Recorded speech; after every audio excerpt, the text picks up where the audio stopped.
Tilly rang me, and as soon as the phone picked up, I could just hear her wailing, screaming, "Mum." It was just awful. And it begins with what you write and what you say.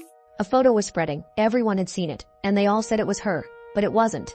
And even after the truth came out, the damage was already done. Matilda Tilly Roseworne was born on October 19, 2006 in Bathurst, New South Wales, Australia. She was the second of 4 children, growing up with her loving parents, Emma Mason and Murray Roseworne, her older brother Jacoby, and 2 younger sisters, Maggie and Molly. From a very young age, Tilly stood out. She began dance lessons at just 2 years old, joined speech and drama classes by 4, and started learning the trumpet at 5. She quickly found her place on stage, taking part in solo and group performances, and often participating in local competitions and Eisteddfod. Her family described her as bright, creative, and full of energy. At home, she loved putting on performances for her siblings, dressing up in costumes, and filling the space with laughter and music. She was the kind of girl who made every moment feel special, kind, passionate, and endlessly imaginative. Her early years were filled with happiness, love, and dreams. Today, your host at what's your name? Tilly started her education at Bathurst Public School in Bathurst, New South Wales, Australia. It was a place where she was eager to learn and make friends. She loved school in the beginning. She was known for her kindness and creativity, often making little gifts for her classmates or writing short plays to perform with her friends. But as she grew older, things began to change. By the time she started middle school in 2017, things grew worse. That year, Tilly got excited when a classmate told her she would be invited to a birthday party. She waited, hoping for the invitation, but it never came. Later, she found out that another girl had been invited in her place, someone who wasn't even close to the birthday girl. That night was hard for her. The kids at the party sent her messages while it was happening, reminding her that she wasn't there. Her dad sat with her the whole night, trying to comfort her. He even reached out to the other parent, asking them to help stop the messages. They apologized, but nothing changed. By the end of middle school in 2019, things had become even harder. On November 6, 2019, something serious happened. A student at school chased Tilly and said something threatening. Around 20 students witnessed it. Some checked if she was okay, while others made jokes. Her mom contacted the school, and the staff confirmed the story with several students. But the next day, the same student was back at school. No clear action was taken. Tilly was confused. She had done what she was told, spoken up and asked for help. But it felt like the people who were supposed to protect her couldn't do anything. At home, she told her dad, "I feel like the people who are meant to keep me safe don't care. What else can I do?" From that point on, Tilly began to resist going to school. It no longer felt like a safe place. Later that same month, in late November 2019, it happened again. She wasn't invited to another birthday party, and this time, the messages she got were even worse. Some girls sent her photos from the party, while others called her just to make fun of her. That night, Tilly was heartbroken. She felt like she didn't belong anywhere. In 2020, Tilly started high school at Bathurst High Campus in Bathurst, New South Wales, Australia. She hoped for a fresh start, but many of the same students were still there. This time, the mistreatment didn't stop at school. It followed her home through social media. Then, on November 23, 2020, everything changed. Tilly received a call from her friend Tara, warning her about something spreading on Snapchat. A fake, inappropriate photo was being shared, and people were saying it was her. She immediately denied it, but the rumor spread fast. That afternoon, Tilly called her mom sobbing while she was at work. She could barely speak through her tears. She sent her mom screenshots, showing that a student named Jock had shared the image. Her mom left work and rushed home. By the time she arrived, Tilly was hysterical. Her mom immediately contacted the school principal, sending him the messages and even handing in printed copies the next day. And it's a headless image, so neck sort of down to leg.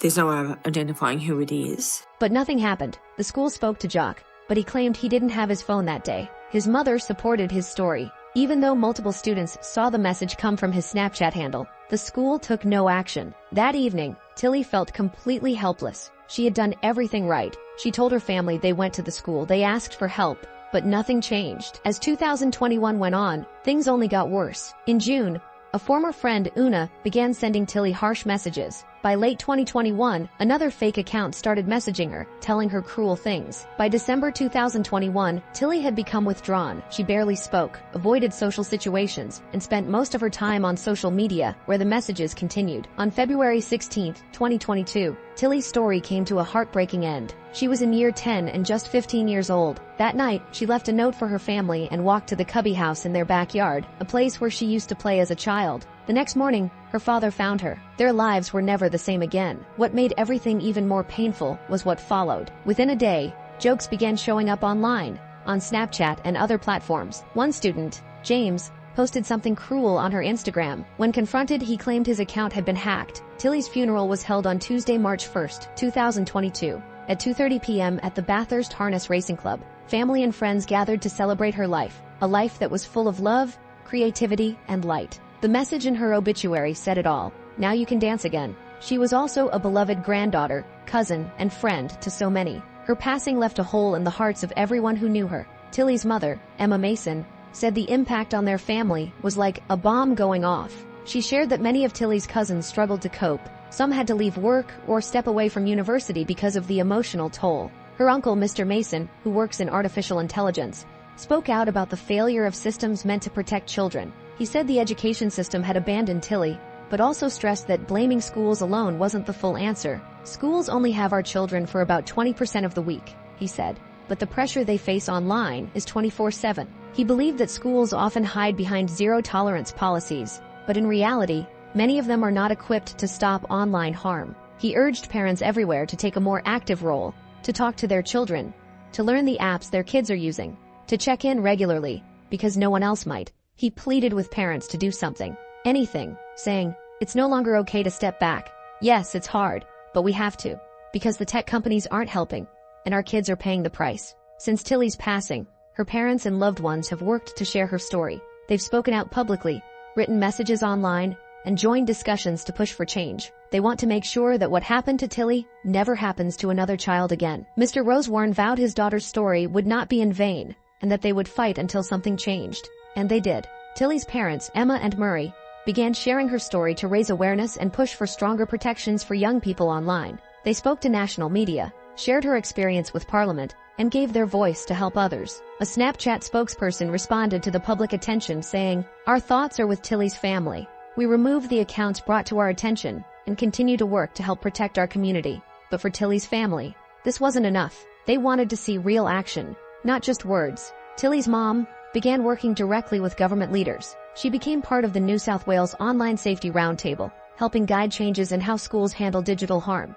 The NSW Minister for Education, Sarah Mitchell, praised Emma for being a strong and powerful voice. To help schools respond better, the government announced a new chief behavior advisor to support schools across the state with challenges around behavior and online platforms. At the national level, Federal Education Minister Jason Clare publicly thanked Tilly's parents for bravely shining a light on a difficult issue. And E-Safety Commissioner Julie Inman Grant said they had increased efforts to work with police, teachers, and mental health groups, so young people in trouble could be guided toward help sooner. Even then, the family continued to feel the effects of everything that happened. Tilly's mother shared that they were planning to move to Sydney because her two youngest daughters found it too hard to stay in the same place and face the people who had once caused so much harm to their sister. Tilly's parents continued to speak out, not just to honor their daughter, but to protect others. They know her voice can still make a difference. And finally, they left the world with this message.